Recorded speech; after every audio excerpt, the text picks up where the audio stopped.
नमस्कार। निःशुल्क ज्योतिष परामर्श केंद्र में आप सबका स्वागत है। आज दिनांक 18 सितंबर 2024 बुधवार। मेरा मोबाइल नंबर 8005817305। आप लोगों की कोई भी समस्या हो तो आप निःशुल्क परामर्श प्राप्त कर सकते हैं। व्हाट्सएप पर आप अपनी समस्या, अपना नाम, अपना जन्म स्थान, जन्म समय, जन्म दिनांक लिखकर भेज दीजिए। समय मिलने पर, आपका नंबर आने पर आपको व्हाट्सएप पर जवाब दे दिया जाएगा। कृपया फ़ोन ना करें। दूसरा निवेदन है, कृपया इस चैनल को सब्सक्राइब ना करें, केवल लाइक करें, व्यूज़ दें, ताकि और लोग भी प्रेरित हो सके, उन्हें भी ज्ञान की प्राप्ति हो सके, वह भी समस्याओं का समाधान प्राप्त कर सके। आप इसमें मेरा सहयोग कर सकते हैं। जैसे कि हमारी 30 मार्च 2025 को ब्रह्मांड में होने वाले गोचर प्रभाव पर चल रही है, और हम बार बार जितने भी महान ज्योतिषाचार्य है, भविष्य वक्ता है, वे सब आपको बता रहे हैं कि ये युग परिवर्तन का समय है। अब ये युग परिवर्तन आखिर होता क्यों है? क्योंकि हमने इसके बारे में काफ़ी कुछ जाना, हम निरंतर इसी पे चर्चा कर रहे हैं, फिर भी इसके विषय में हम आगे और जानने का प्रयत्न करते हैं। तो हम देखते हैं कि युग परिवर्तन क्या है। प्रकृति द्वारा अपना स्वरूप परिवर्तन करना ही युग परिवर्तन कहलाता है, जिसके द्वारा सभ्यता, संस्कृति सब कुछ बदल कर रख दी जाती है।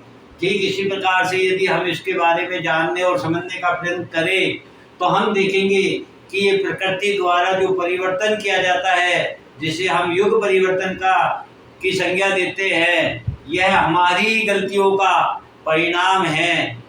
मानव के द्वारा जो गलतियां की जाती है, प्रकृति के विरुद्ध कार्य किया जाता है, प्रकृति के नियमों के विरुद्ध कार्य किया जाता है, धर्म के विरुद्ध कार्य किया जाता है, तब प्रकृति को अपना स्वरूप परिवर्तन करना पड़ता है, और दंत स्वरूप वह हमें बदल कर रख देती है, हमारी सभ्यता संस्कृति को बदल कर रख देती है। इस प्रकार से ये युग परिवर्तन हमें समझाता है।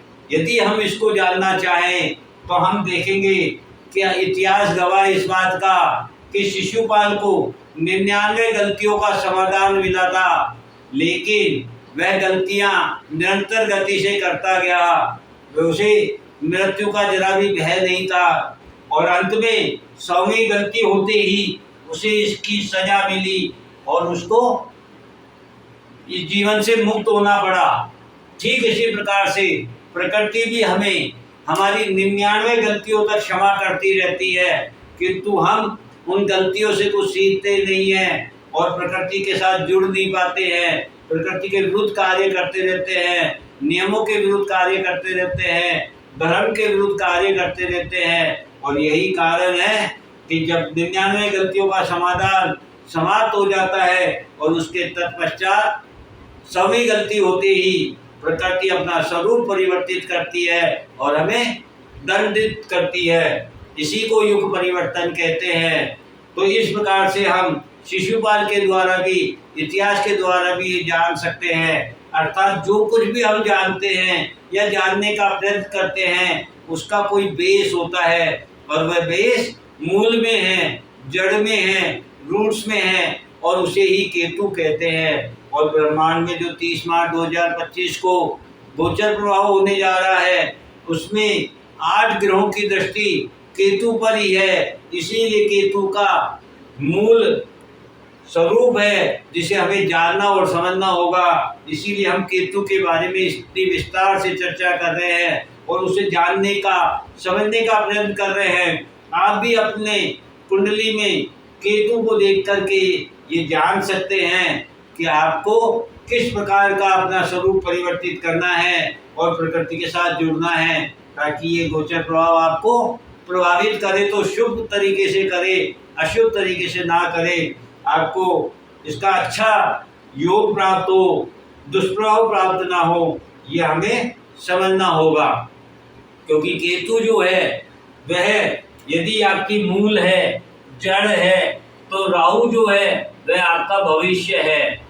राहु जो है आपको प्रगति की ओर लेके जाता है, और केतु जो है आपको जड़ की ओर, मूल की ओर लेके जाता है। तो जिस प्रकार से 30 मार्च 2025 को जो गोचर प्रभाव होगा उसमें 8 ग्रहों की दृष्टि जब केतु पर होगी तो यह सभी अपनी मूल जड़ को समझने का प्रयत्न करेंगे, मूल कारण को समझने का प्रयत्न करेंगे, मूल स्वरूप को जानने का प्रयत्न करेंगे और इसी को युग परिवर्तन कहते हैं। इसलिए आप ये बिल्कुल मत मानिए, बिल्कुल मत समझिए कि ये युग परिवर्तन जो आपको समझाया जा रहा है यह कोई आपको भयभीत करने के लिए या डराने के लिए समझाया जा रहा है, बल्कि ये आपको समय रहते सचेत किया जा रहा है कि यदि हम समय रहते, जिस प्रकार शिशुपाल को समझाया गया था कि 99 गलतियों का समाधान है, तो इस प्रकार से आपको बताया जा रहा है कि अब समय आ गया है। यदि हम स्वयं को परिवर्तित कर लेंगे, प्रकृति के साथ अपने आप को जोड़ लेंगे, नियमों में रहकर कार्य करेंगे, धर्म और संस्कारों के साथ कार्य करेंगे, अपना जीवन यापन करेंगे, तो निश्चित रूप से ये परिवर्तन हमें शुभ प्रभाव देगा, अन्यथा अशुभ प्रभाव प्राप्त होगा।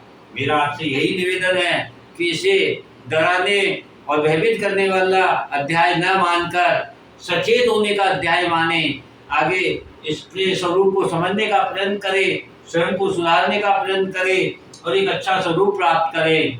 जय हिंद, जय भारत।